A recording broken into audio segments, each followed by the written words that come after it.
I'm Jason Rosenbaum. I'm a political reporter at St. Louis Public Radio. 2016 is my 10th year as a professional political reporter. I've worked for a lot of different publications, mainly print, but I couldn't be possibly happier in radio right now. So I don't think that there's a better journalistic entity anywhere where we have a more cohesive and broad-based staff.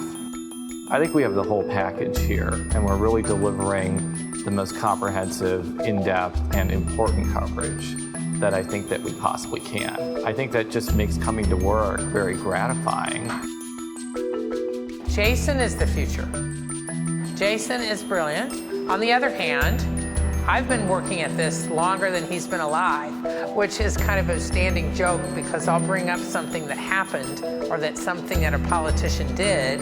He'll be like, oh my gosh, this is like unheard of. And I'm like, no, it happened once before in this context, 25 years ago, blah, blah, blah. We have Joe Mannies, who is one of the best political reporters anywhere. And we have Jason Rosenbaum, who is one of the best political reporters ever. Jason, I think, maybe is 30 years old. Joe is older, but she's been around for a long time. That woman has, forgotten more about Missouri politics than most of the rest of us are going to know. This is the best duo I could possibly think of to cover politics in this town. I'm Marshall Griffin. I'm the state capitol reporter for St. Louis Public Radio. I'm not sure if there is such a thing as a normal day here at the Capitol, but Tuesdays through Thursdays are the meat of the legislative schedule. The House and Senate usually have full schedules that day, mixed between floor debate and committee hearings that take place. I think it's very important to keep tabs on what goes on in different state capitals around the country, because a lot of what affects people's daily lives happens right down that hallway, and down that hallway as well where the Senate is. Federal laws obviously affect people's lives, but so much more gets done on the state levels. St. Louis Public Radio is important in that there's a need to make sure that accurate news is delivered to our listeners that tells both sides of the story without forgetting to also tell you the truth of what's going on. Objectivity is important. It's a challenge sometimes to remember that you have to go beyond that and get at the truth of things.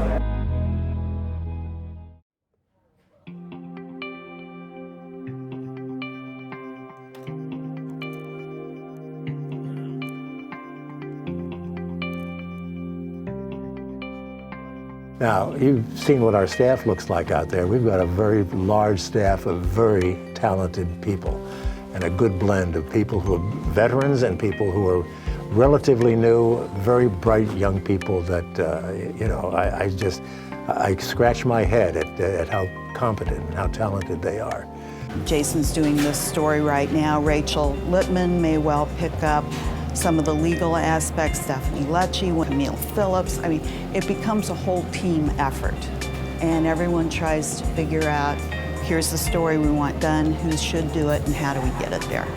I've always thought that local stories and local politics have much more impact on people's day-to-day lives than what's going on in Washington, D.C., and certainly what's going on across the pond. But the real issue here is the fact that we can give time to a story. This is an hour-long program that I do, where for the most part you can spend most of the hour, if not all of it, talking about one thing. You can get pretty deep into the weeds when you're doing that.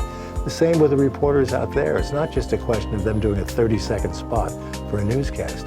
They do 4, 5, 6 minutes and even longer on particular issues. That may not seem like a lot of time, but it's a lot of time in broadcasting. And it's just something you can't possibly get anyplace else.